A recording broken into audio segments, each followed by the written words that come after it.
Tiba dah hari ini masanya untuk kita nak menambah pahala kita, menjaga bukan sahaja makanan minum tetapi juga semua deria kita, mata, telinga, mulut dan hati semua.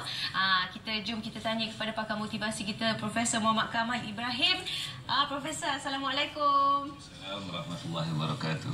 Alhamdulillah. Macam mana nak mengimarahkan bulan Ramadan, Prof? Boleh terus je? Terus saja. Alhamdulillahirrabbilalamin. Assalamualaikum warahmatullahi wabarakatuh. Hari ini 1 Ramadan dan kita mulakan dengan 1 Ramadan ini dengan satu niat yang paling suci lah. Saya fikir kita nak jadikan Ramadan tahun ini sebagai suatu Ramadan yang berbeza dengan tahun-tahun yang lain. Sebab apa? Kita tak tahu Ramadan ni datang. Tetapi kalau kita tanya apakah bezanya tahun sebelum tu dengan tahun lepas, mungkin barangkali tak ramai yang boleh bercerita. Baik, Imam Ghazali dia kata kita puasa ni ada 3 kategori. Kategori yang pertama, puasa lapar dan dahaga. Contohnya kita puasa, tapi kalau kita mengata sebelumnya bulan Ramadan pun kita mengata juga. Kalau kita cerita buruk orang, bulan Ramadan pun cerita buruk orang, maka kita ni puasa lapar dan dahaga. Ada orang dia tak semayang pun tapi puasa. Ini aroma puasa ni dahsyat sikit lah. Kategori yang kedua, puasa sekali dengan panca indera dia berpuasa. Mulut puasa, mata puasa, telinga puasa, semua puasa. Yang ketiga, puasa semata-mata kerana Allah. Yang ini tak ada apa-apa lah. Puasa tu betul-betul puasa. Jadi kita nak, kalau boleh kita capai yang inilah. Puasa ni macam puasa para Nabi dan para Anbiya. Jadi kalau orang tanya boleh ke? Saya pun susah juga nak jawab. Tetapi kalau kita tahu tanda yang paling mudah ya, misal kata pukul 3 petang nanti dah ada bersiap-siap dah. Kita kata ya Allah, laparnya hari ni aku puasa. Nak makan apa itu dah puasa. Kita nak berbuka puasa nanti kerana nafsu berpuasa kita. Kalau boleh cuba elaklah. Dan dengan masa yang terbatas ni, saya nak bagi satu contoh yang mudah lah. Bagaimana analogi supaya puasa kita bertukar tahun ini. Kalau orang tanya kita, dapat tak Lailatul Qadar? Susah juga dan ramai orang akan giling kepala lah. Tak tahu ini kerja Allah. Sedangkan cerita Lailatul Qadar ini dalam Al-Qurannya telah disebut 1400 tahun yang lama. Takkanlah bila orang tanya, dapat tak Lailatul Qadar? Tak boleh jawab. InsyaAllah dapat. Kita nak tahun ini, habis Ramadan tahun ini, kita boleh kata begitu. Sebab apa? Inilah ganjaran yang terbesar yang telah diceritakan. Iaitu ganjaran malam Lailatul Qadar ini umpamanya lebih 1000 bulan. Kalau 1000 bulan ni berapa tahun? 83 tahun. 83.33 tahun. Tapi Allah kata lebih 1000 tahun. Berapa banyak kita tak tahu.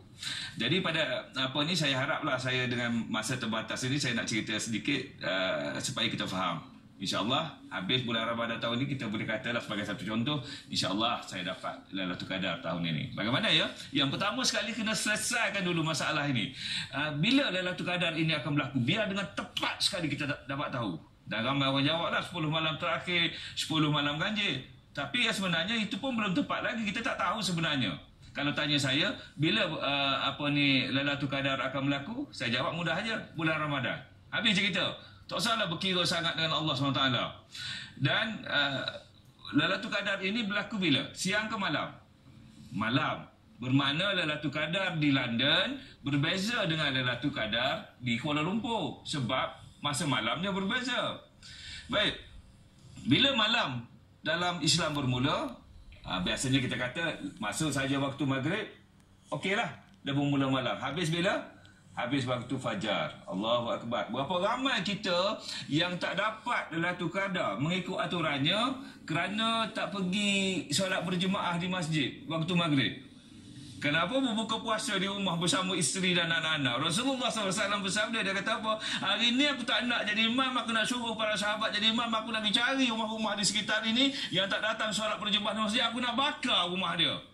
Masya Allah, orang nak kena bakar rumah ni boleh dapat Lailatul Qadar. Ikut aturannya taklah. Tapi kalau Allah nak bagi, itu pulang pada Allah. Dia maha berkuasa, dia maha bijaksana. Kalau dia bagi pada kita pun tak luas sedikit pun pembendaharaan dia. Okey, perempuan tak apa. Perempuan tempat paling afdal untuk solat di mana? Dalam bilik tidur. Tetapi kalau dia nak pergi ke masjid, jangan dihalang. Nampak? Orang perempuan special sikit. Dan kalau kita faham begini, kita akan pergilah solat berjemaah di masjid petang nanti. Maghrib. Kemudian balik nak buka puasa di rumah, okey, tak ada masalah, Tuhan tak marah tu saya rasa. Dan kemudian sebelum isyak pergi ke masjid balik, kemudian solat tarawih, balik pukul 10 malam, pukul 10.30 malam, nak buat 10, nak buat 8 ke 20 ke, jangan duk bergaduh lah. Dan kemudian bila balik ke rumah, berehat sekejap, pukul 11 paling lewat kita tidur. Pasal apa lewat apa ni pukul 11 nak tidur? Sebab pukul 2.30 nak bangun, pukul 3 nak bangun. Kenapa nak bangun? Rasulullah SAW bersabda, dia kata apa? Allah SWT turun ke langit dunia pada 1/3 hujung malam tersisa, dan Allah bertanya kepada hamba-Nya, ada tak hamba-Ku yang nak berdoa kepadaku, aku nak makbulkan doanya? Ada tak yang nak bertaubat, aku nak ampunkan dosanya? Ada tak yang nak meminta, aku nak bagi apa yang dia minta? Kita bangun pun, kita ambil wuduk, kita solat sunat 2 rakaat, kemudian cerita dengan Allah, ya Allah Tuhanku, ampunkanlah dosa-dosaku ya Allah, ampunkanlah dosa isteriku ya Allah, ampunkanlah dosa anak-anakku. Dan akhir sekali itu kita minta lah dengan Allah, ya Allah, Kau anugerahkanlah Lailatul Qadar kepadaku ya Allah. Dan kita nakkan Lailatul Qadar. Kemudian nak tidurlah sekejap, kemudian bangun, balik, solat subuh di masjid. Habislah satu malam. Tiap-tiap malam kita buat macam gitu selepas 30 hari. Allah janjikan kita, mu berdoa aku makbulkan, mu minta aku bagi apa minta. Orang tanya kita, dapat tak Lailatul Qadar? InsyaAllah lah dapat. Percayalah pada Allah, Dia yang berjanji begitu. Tapi pasal apa nak buat 30 hari? Buatlah 365 hari. Habis saja bulan Ramadan, sambung balik tiap-tiap malam kita buat macam itu sampailah Ramadan tahun depan. InsyaAllah dengan masa yang singkat itu ada sesuatu yang signifikan yang boleh kita ambil pada hari ini. Assalamualaikum warahmatullahi wabarakatuh.